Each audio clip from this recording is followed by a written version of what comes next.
Jubilee Hills బైపోల్లో BJP అభ్యర్థి ఖరారు తుది దశకు చేరింది. శనివారం ఢిల్లీలో పార్టీ అధిష్టానం ప్రకటించే ఛాన్స్ ఉంది. ఉప ఎన్నిక ప్రధాని మోదీకి గిఫ్ట్గా ఇవ్వాలన్నారు నేతలు. ఓట్ల చోరీ, బీసీ రిజర్వేషన్ల పేరుతో కాంగ్రెస్ నాయకులు సమాజంలో అంతా గందరగోళం సృష్టిస్తున్నారన్నారు నేతలు. కులాల వారీగా కుట్రలు పెంచి పెద్ద చిచ్చు పెట్టే ప్రయత్నం చేస్తున్నారని మండిపడ్డారు కమలం నేతలు. జూబ్లీహిల్స్ ఉప ఎన్నికపై ఫోకస్ చేసింది స్టేట్ బీజేపీ.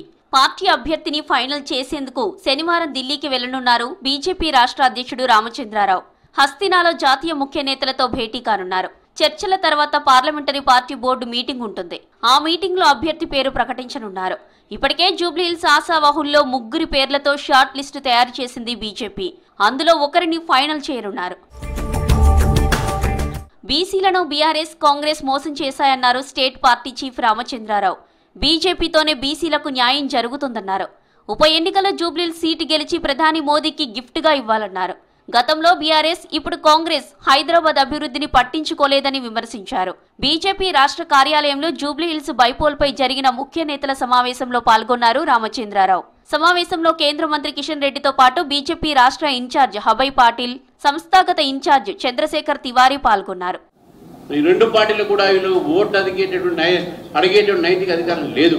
జూబ్లీహిల్స్ లో గుళ్ళు కొడుతున్నారు, టెంపుల్స్ కొడుతున్నారు, హిందువులకు రక్షణ లేకుండా చేస్తున్నారు జూబ్లీహిల్స్ లో. అటువంటి ప్రయత్నాలు ఈరోజు జూబ్లీహిల్స్ గెలవాల్సిన అవసరం ఉన్నది.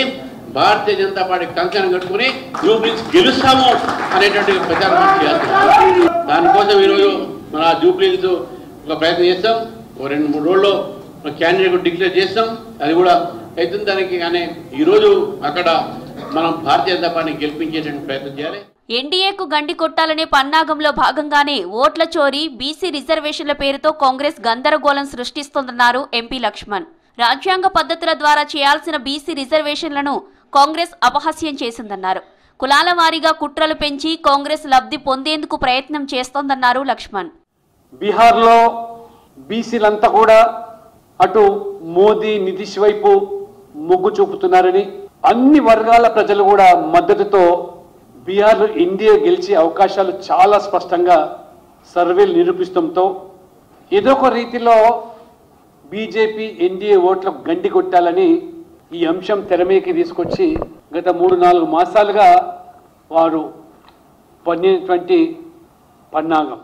రాష్ట్రంలో రాజకీయ గందరగోళం, రాజకీయ అనిశ్చితి ఏర్పడిందన్నారు బీజేపీ రాష్ట్ర ఉపాధ్యక్షుడు కాసం వెంకటేశ్వర్లు.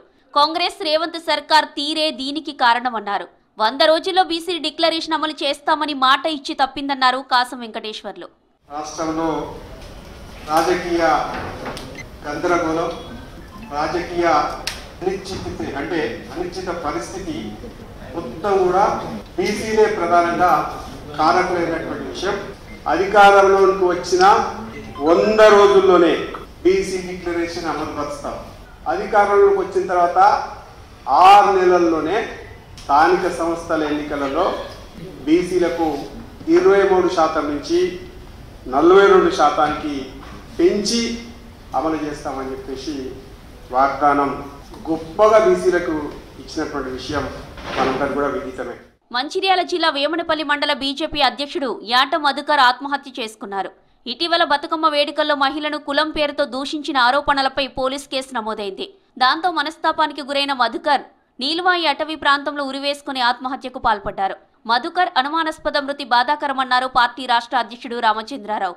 మధుకర్ది హత్యనా, ఆత్మహత్యనా అనేది తేలాలన్నారు. వెంటనే మధుకర్ మృతిపై విచారణ చేపట్టి బాధ్యులైన వారిపై చట్టపరంగా చర్యలు తీసుకోవాలని డిమాండ్ చేశారు రామచంద్రరావు.